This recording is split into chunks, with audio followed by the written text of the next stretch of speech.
Hi rail fans, Dave here. Another video. This one is very different from most of the videos that we've done or are likely to do in the future. This one is a garden railroad with history of the owner incorporated into it. Buildings, friends, associates that have been part of their life and donated items to the garden railroad. Our owner will narrate the first part, and the second part will be actual trains running on the layout. So grab a pencil if you want, get some ideas, enjoy the video. And oh, by the way, do you know the difference between scale and gauge? Anyway, enjoy the video. I'll have an announcement on the other end along with the answer to the question. See you on the other end. Enjoy. This first section is all about the layout. So this section here is where it kind of all started. This is my hometown where I was born and raised. And we went back and took pictures of the buildings and everything, came back and built most of the main street back there, the lumber yard, the lumber company. And so the firehouse, my husband was an engineer on engine number 1 in Aurora, Colorado for 23 years. And so when we found that building, we needed that building because it said engine number 1. And then going on down over here to the newspaper, my father was the editor of the newspaper for 26 years. And then, you know, we couldn't build all of the buildings, so we just built, you know, the important part of what I thought was important. Then this section down here was different parts of the town, but not the main street. And Craig and I were married in a church very similar to that church. The grade school, when I started grade school, it was a 2-story building, and then we moved into a new school. And the park, the rock and concrete wall, I found out was built by either my great uncle or my great great uncle. And it still stands to this very day, looks exactly the same. And so I took measurements of it, came back and built that too. Mr. Kangas, do you remember? Yes. Yeah. Mm-hmm. Well, he has been instrumental in teaching us a lot. Oh, good. About repairing engines and that kind of stuff. And because he doesn't run trains anymore, he keeps giving us stuff. And he gave us all of these cars. They didn't fit into my 50s, 60s layout, so we just decided we'd make him a little car show. And then down over here is my brother and sister-in-law had what was called the Doghouse Diner, and they did hamburgers, hot dogs. They were right up by the high school, so the kids could go get what they thought was decent food. And then the Sound of Music, the theater over there, was where I had my very first job, paid job, of selling tickets and popcorn and stuff. So that's pretty much how it started, right here. Oh, great. And then we have a point-to-point, the little guys right there. Oh, yeah. They go from over here, which is Red River, New Mexico, over here to this stop, and then they go on down over to Angel Fire. But Angel Fire and Red River are tourist town ski areas in New Mexico, and we own 10 acres of property up in Angel Fire, New Mexico. And so when we were adding to it, I said, oh, well, let's do New Mexico. So we put in the point-to-point and had Red River here, Angel Fire down there. So Red River represents the summertime with horseback riding and fishing. And then Angel Fire down here is represented with the ski area. And in between here, we lived for a very short time in Ogallala, Nebraska, and we built a home just 3 miles from the lake. And it was a beautiful lake, and we camped on the sandy beaches all the time. We had a boat, so we would go boating and camping every second we could find to be out there. And then this here is Angel Fire, where we own property. And so we just incorporated that with the Red River down there. Very nice. This other section right here is my grandparents' farm. When I grew up, we helped Grandma and Grandpa a lot on the farm, gathering eggs, milking cows, picking cherries on the cherry trees, doing all those kind of things. So anyway, I just built their farm the way I remembered it, and I'm told it's pretty good recollection. So anyway, then this other section down here, I wanted to memorialize my oldest brother who passed away. He was a big game meat cutter of buffalo, elk, deer, all that kind of thing. And so he had the country meat shack, and his oldest daughter, when she was younger, you know, junior high, high school, he set her up with a produce stand and a greenhouse, so it would keep her busy.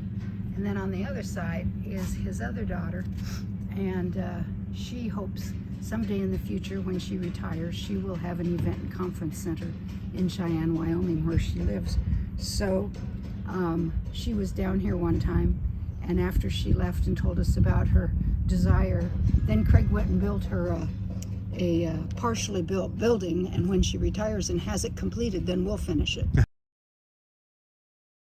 I gotta fix this car over here. I knocked it off the track earlier.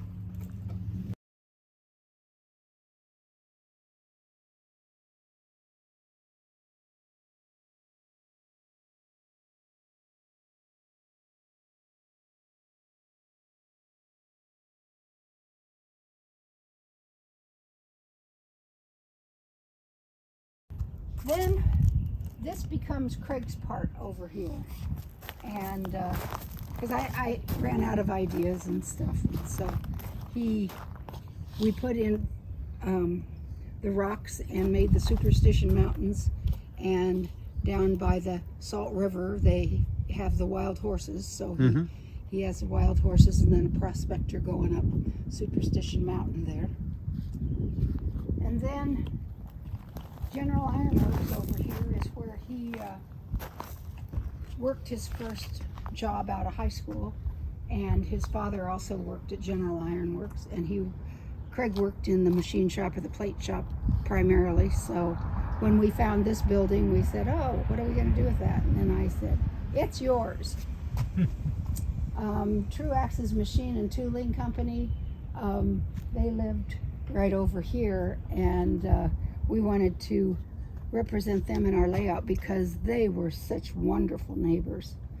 And he would come over and help us build, you know, our outbuildings and stuff, storage sheds. And then she was always over here wondering what I was going to do today if I was out here.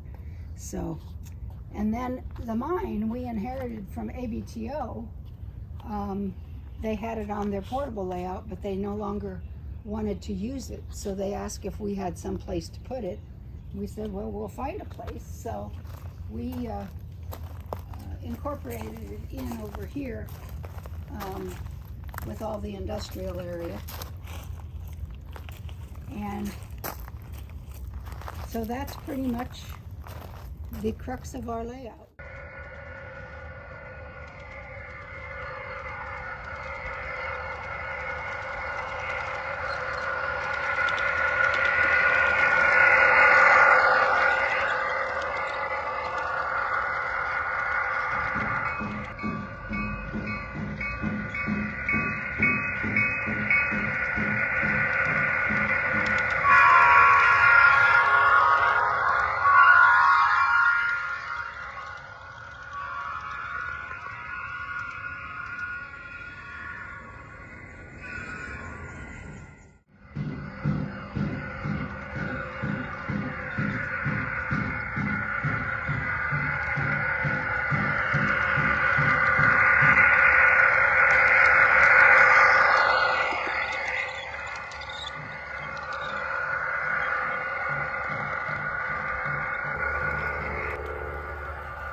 Now, I need some help.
I hope you enjoyed the video.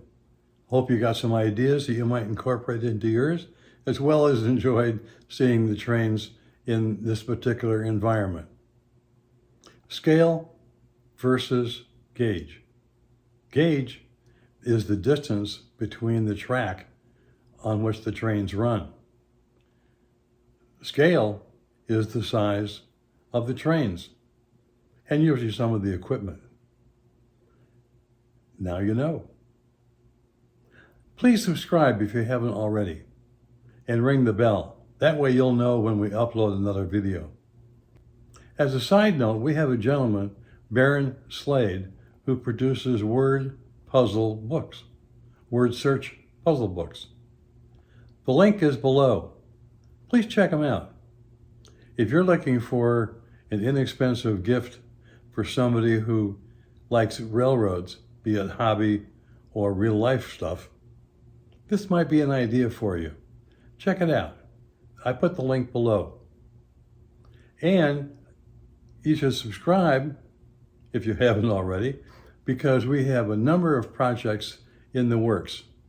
Some how-tos, track, wiring, all sorts of things.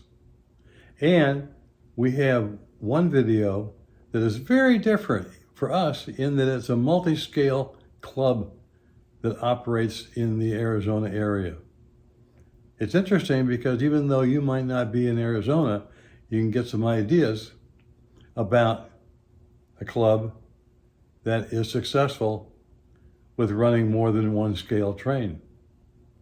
And we have a video coming up that'll probably be in 2 or 3 series, chapters, if you will. It's a railroad on the size of a football field. They even run a couple of trains with 100 cars, and it doesn't look out of scale. So, we appreciate you. Thanks for watching this one, and we'll see you on the next one.